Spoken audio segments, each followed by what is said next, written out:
Hey guys, what's up? I thought I'd break down a couple tries that were scored last night. I used to really enjoy doing video and stuff like that. I was kind of a little bit nerdy like that. Trent Barrett tried to get me to coach one time when I was finishing football, but chose to do Yktr instead, and glad I did, so didn't want to be a head coach anyway. But yeah, I want to break down 3 of the tries. I'll try to do this on the Footy Companion, but it's a bit going on. Everyone's talking, everyone's a little bit tipsy.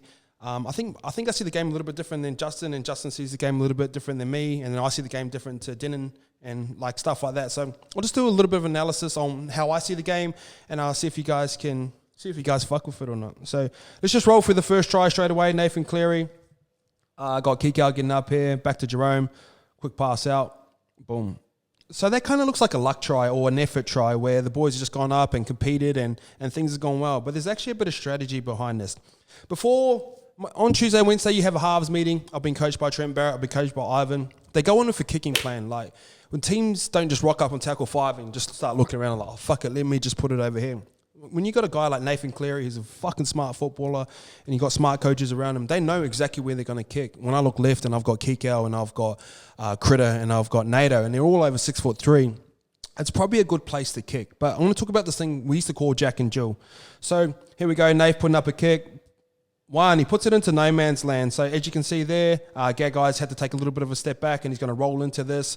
It's right in the middle of the fullback and the winger. So it's a good spot to kick straight away, especially from that little half-full 30-metre area where you kind of get lost with your kicks. You kind of guess, but it's a great bomb. Boom. So what we used to do, we used to call this Jack and Jill, and we actually stole this off the Rabbitohs. Back in the day, Reynolds used to kick it to McQueen. McQueen used to jump up, tap it back to GI, and GI used to just pass it on. And it's kind of undefendable because if I rewind it back here a little bit, see how the ball's in the air and everyone just sort of gravitates towards the ball, especially defenders. Like, they're not looking out here. But what NATO does, and this they actually coach us at Penrith, is it just tells them to hold a space out here because look how much space is out here. But we used to call this Jack and Jill. So the guy going for the ball was Jack, and the guy behind him was Jill. So if you're Jack, first job is to catch the ball. If you can't catch the ball, the next job is to tip it back. So what Jerome does here really well in the Jill spot in the secondary, we used to call it like crumbs teams. So you're picking up the crumbs. He stands directly in the middle of it, roughly about 1.5 meters. And this is what they used to teach. So they'll tip it back like that. And the reason why you're in the middle, because when someone goes up for the ball and they tap it back, it can either go right or left. So it gets you in a position where you can cover it all, where if he's too far to the left or too far to the right, he probably doesn't get this ball. As you can see, Jerome just takes that little step there, and he's perfectly centered straight behind Kikau. And he knows it. Kikau knows he's there. There's a Jack and there's a Jill. And then, boom, everyone knows. Watch this. Look at that. Boom, Fisher Harris knows. Yowie knows. Get the ball out. Catch and pass. Easy try. There's not many places.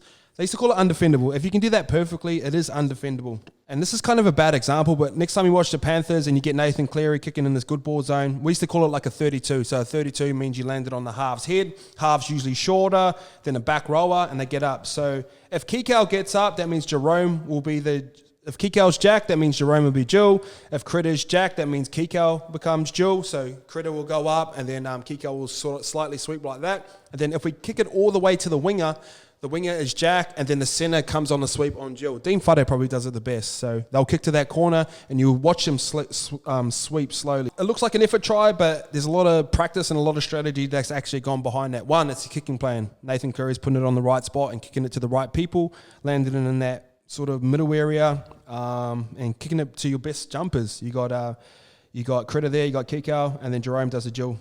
Boom, Jack, Jill, pass, meat pie. Name in the paper, shit baby. Girls in your DMs. That's what happens when you score tries in first grade. Yeah, and then look at this, boom. Even Fisher Harris knows, he's a prop. These boys practice this. Get that over in the corner, baby. Shit baby, meat time. This try here, so let's start. Firstly, we're in the middle of the field. It's got to be a 5-5 split. So we're looking at the Rabbitohs, 1, 2, 3, 4, 5. You're probably asking what Latrell's doing in the line. They call this half A. So in theory, the shape should go this way because Nathan Cleary's here, plus he's got a fullback there. So when you see two of your ball players on the one side, that's where Latrell's got to fill the space up. So he's done the right job. And we call it half A. So what half A does, it allows Cameron Murray to take an extra step out. So it gives everyone on the edge a better chance to make better reads, but all the boys look tired here. It's a crooked line.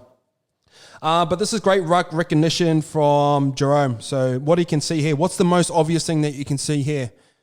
Boom, Reynolds. Reynolds is that first marker. So when Jerome sort of gets his eyes up, let's just roll it through.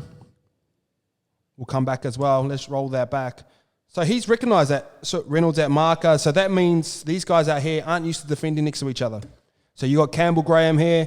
You got the back row, Liam Knight, and then Cook. See that? It's kind of like a bent. They call it triangles. There should never be a triangle in your defensive line because it makes it easier for the pass. I think even if Jerome hits him on the pass here, Campbell Graham's turned in. Why is he turned in? Because you got this fucking big Fijian who's a gun, who's been watching video all week on Kiko running over top of people. He's just trying to get up and get a good get his body in a good position to make a tackle on him. So you got him here, these three guys. So you got Campbell Graham and your back row here who aren't used to defending next to each other. It should be Ren Diggity here, but he's been caught up in that tackle, which he should be. But then he's been able to get this kick through. Great thing about this kick, and you would have heard Joey talk about this last night. I just heard this on the replay before. Bang. Here we go. Here, boom. There. See the height of the kick? So if you think about guys, when they ever try and stop a grubber when they're on defense, they usually whack their leg out like that. So if there's two guys whacking their leg out, it creates like this diamond. It creates like this diamond shape. So the height of that. So if this guy's leg's hanging down here and this guy's leg's hanging down here, if you change the height of your grubber initially off your boot, you can thread it through a lot easier. And Jerome's done that. Super skillful player. Then it just becomes a competition. Critter, too fast, too strong. Try time. Gills in the DMs. This try here, great try by Ren. Let's just roll it through. Sirenen. It reminds me of Nathan Brown a bit, eh? Just small, tough, goes hard. But let's break it down here. So always look at the fullback. Your fullback organises your D for Penrith. And what's happened here, it's kind of hard to see because it cuts out just before. As we can see here, you got the defence and disarray. Naden's set up, Critter's set up. But Api Kurosau, he should be filling the gap straight to a defender. Isaiah Yao should be here because he's last one out. But as you can see, just a little bit here, and you're probably asking why I'm talking about the blind side. I'll explain a little bit later. There. So you've got Yowie ready to go. Uppy's retreated late back to a three-man. These two guys ready to go. What Dylan Brown sees is Latrell Mitchell. He sees this wide four. It is a very wide four.